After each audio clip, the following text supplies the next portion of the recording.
से कुछ 1 साल पहले 2023 की बात है ना, जब मैंने पहली बार अपनी लाइफ को अपने हाथों में लिया था। पहले जो 2022 गया था वो बहुत ज्यादा फक्ड अप गया था। सही आगे बस छत पे बैठा रहता है जैसे अभी बैठा हूँ और अपनी लाइफ की प्रॉब्लम्स के बारे में सोचता रहता था। कर कुछ भी नहीं पाता था, बहुत कुछ करने की सोचता था। मेरी मेन प्रॉब्लम भी यही थी। मुझको लगता था अंदर से यार मैं अपनी लाइफ को कहाँ लेके जा रहा हूँ। और वो काफी डिप्रेसिंग मोमेंट था मेरी लाइफ का। ऑलमोस्ट हार्ट ब्रेक और सारी चीजें मुझको घेर के रखी हुई थी। लेकिन पता है, मैं ये तो नहीं बोल रहा कि मैंने बहुत कुछ अचीव कर लिया है, लेकिन जो मेन बात थी ना कि वहां से उठने के लिए, वहां से लेके यहाँ तक आने के लिए मैंने आखिर क्या ऐसा कर दिया जो मैं हार्ट ब्रेक से उठ के, डिप्रेशन से उठ के यहाँ पे आ गया। कुछ ज्यादा अचीव तो नहीं किया, लेकिन अपनी लाइफ में कंसिस्टेंट कैसे हो गया, प्रोडक्टिव कैसे हो गया, एक नॉर्मल ह्यूमन की तरह जीना कैसे सीख लिया। बिकॉज मुझको पता है आप में से ऑलमोस्ट 90% लोग अभी के टाइम पे एलियंस हो, और एक एलियन की तरह ऐसे स्क्रोलिंग करते करते लाइफ निकाल देते हो।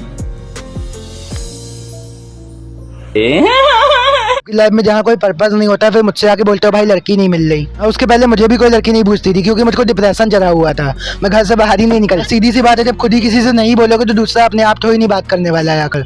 दूसरा भी वही सोचता। अभी वीडियो शुरुआत होने वाली है, अभी जो मैं बोलने वाला हूँ वो पूरा दुनिया के ऑपोजिट होने वाला है। मैं पहले ही वार्निंग दे रहा हूँ। मतलब जो कोई नहीं कर रहा है वो इस टाइम पे आपको करना पड़ेगा। ये सब बातें आज तक आपको किसी ने बताई भी नहीं होगी, तभी तो मैं बता रहा हूँ ना। तो अभी जैसे मैंने बताया कि मेरे माइंड में चढ़ा हुआ था डिप्रेशन। ऐसा लगता था कि मुझको कोई लड़की भाव नहीं देगी, मुझसे कोई दोस्ती नहीं करेगी, क्योंकि सेम आपको भी फील होता होगा। ये सब पता है किस लिए होता है? मानो मैं एक एग्जांपल देके बताता हूँ। बचपन में ना मुझको टीचर ने बोल दिया कि तेरे नाखून बहुत बड़े हैं, तो तू नाखून नहीं कटवाता है तो बहुत गंदा बच्चा है। समझ जाओ, ऐसे ही बोला होगा। उसके बाद बड़े होने तक ये बात इतनी हर्ट करती है ना, जैसे मैंने बताया, बोलते हैं चाइल्डहुड ट्रॉमा। मतलब कोई चीज आपके साथ बचपन में हो गई, वो बात आपको बड़े तक हर्ट करती रहेगी। सही बता रहा हूँ, आज के टाइम पे जितना भी डिप्रेशन, जितनी भी उदासी आपके जीवन में चली हुई है ना, उसका मेन रीजन चाइल्डहुड ट्रॉमा ही है। बहुत कुछ एक्सपीरियंस करने के बाद मैं बोल रहा हूँ ये बात। ऐसा नहीं कि उस जगह से इंप्रूव होने के बाद, डिप्रेशन से उठने के बाद मैंने कोई गलतियां ही नहीं की है।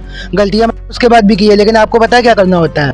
आपको अपनी आइडेंटिटी को चेंज करते रहना होता है। मतलब आपकी खुद की पहचान क्या है, आप अपने खुद के बारे में कैसे सोचते हो, आप खुद को क्या समझते हो। क्योंकि अगर आप खुद को ही चूतिया समझते होगे तो हमेशा ही आप ऐसे झुक के चलोगे। आपको ऐसे समझोगे कि मेरे से ऊपर तो कोई नहीं है। आपके शोल्डर अपने आप बैक हो जाएंगे, आपका चेस्ट अपने आप आगे हो जाएगा। दैट मीन्स अगर आपको अपनी बैड हैबिट्स छोड़नी है, अगर आपको स्क्रोलिंग छोड़ना है, अगर आपको पॉर्न छोड़ना है, तो आपको अपनी आइडेंटिटी को चेंज करना पड़ेगा। मन में जैसे आप मान के चलते हो ना कि मैं एडिक्टेड हूँ इस चीज से, नो फैप फॉलो करते हो। जब आप मन में बोलते हो कि मैं नो फैप कर रहा हूँ, आपका माइंड इसको इस तरह से सुनता है, मैं अभी भी एडिक्ट हूँ, मैं इससे बचने की कोशिश कर रहा हूँ। एंड दूसरी तरफ जब आप ऐसे सोचते हो कि अब तो मैं बदल चुका हूँ, अब मैं फैप नहीं करता हूँ, तो आपका माइंड इसे इस तरह से सुनता है कि आप बदल चुके हैं, आप वो नहीं हो। अब आप अलग ही व्यक्ति बन चुके हो, अलग ही व्यक्ति बन चुके हो जो वो करता ही नहीं है। तो किसी चीज से जोड़ लो उसके बाद कि मैं बहुत ज्यादा हार्ड वर्क करता हूँ, मैं जिम जाता हूँ, हो गया काम। तो आपको ये सब बातें समझ में नहीं आ रही होगी, बिकॉज आप अभी बिगिनर हो ये सब बातों में, क्योंकि ये सब बातें आपको एक्सपीरियंस से समझ में आती है।